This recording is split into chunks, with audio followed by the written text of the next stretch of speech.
Dev Devotional Stories। Ballon वाली मैया माँ सर्व मंगला देवी की कहानी उत्तर प्रदेश के बुलंदशहर जिले के बेलोन गांव में स्थित प्राचीन मंदिर से जुड़ी हुई है। यह कहानी पौराणिक कथाओं और लोक मान्यताओं पर आधारित है, जिसका सार इस प्रकार है। बेलोन वाली मैया की पौराणिक कथा। बिलवन क्षेत्र में आगमन। पौराणिक कथा के अनुसार एक बार भगवान शिव और माता पार्वती पृथ्वी लोक के भ्रमण पर निकले थे। घूमते घूमते वे गंगा नदी के पश्चिमी किनारे पर स्थित बिलवन नामक क्षेत्र में पहुंचे। यह क्षेत्र प्राचीन काल में बेल वृक्षों के घने जंगल से घिरा हुआ था, इसलिए इसे बिलवन कहा जाता था, जो बाद में बेलोन के नाम से प्रसिद्ध हुआ। मां पार्वती का स्वरूप। बिलवन क्षेत्र में माता पार्वती ने देखा कि एक बालक उनके दर्शन की तीव्र इच्छा के साथ तपस्या कर रहा है। उस बालक की भक्ति देखकर मां पार्वती भाव विभोर हो गईं और उन्होंने उसे गोद में उठा लिया। जब माता यहाँ से जाने लगीं, तो उनके शरीर से एक छायाकृति अंश निकली और उस स्थान पर रखी एक शिला में समा गई।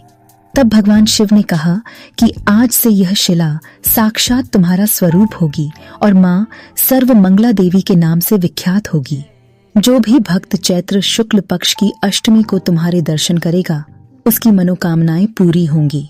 यह माना जाता है कि माँ पार्वती का वह अंश ही यहाँ सर्व मंगला बेलोन भवानी के रूप में प्रकट हुआ, जिन्हें सुख और संतोष की देवी माना जाता है। मंदिर से जुड़ी लोक मान्यता।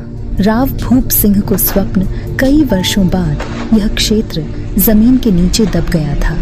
किंवदंतियों के अनुसार जहांगीर के सेनापति बड़बूजर के वंशज राव भूप सिंह तबदे धर्मपरायण स्वभाव के थे और उन्होंने इसी क्षेत्र में अपनी हवेली बनवाई थी।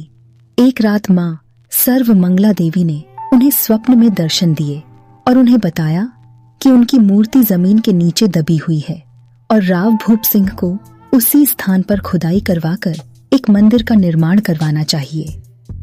मूर्ति की स्थापना राव भूप सिंह ने अगले दिन बताए गए स्थान पर खुदाई शुरू करवाई और वहां मां की दिव्य मूर्ति प्राप्त हुई। लेकिन वह मूर्ति को उस स्थान से हटा नहीं पाए, क्योंकि मूर्ति का एक पैर पाताल में था।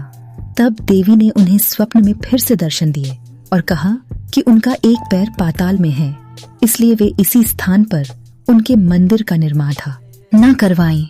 इस प्रकार राव भूप सिंह ने उस स्थान पर मंदिर का निर्माण कराया।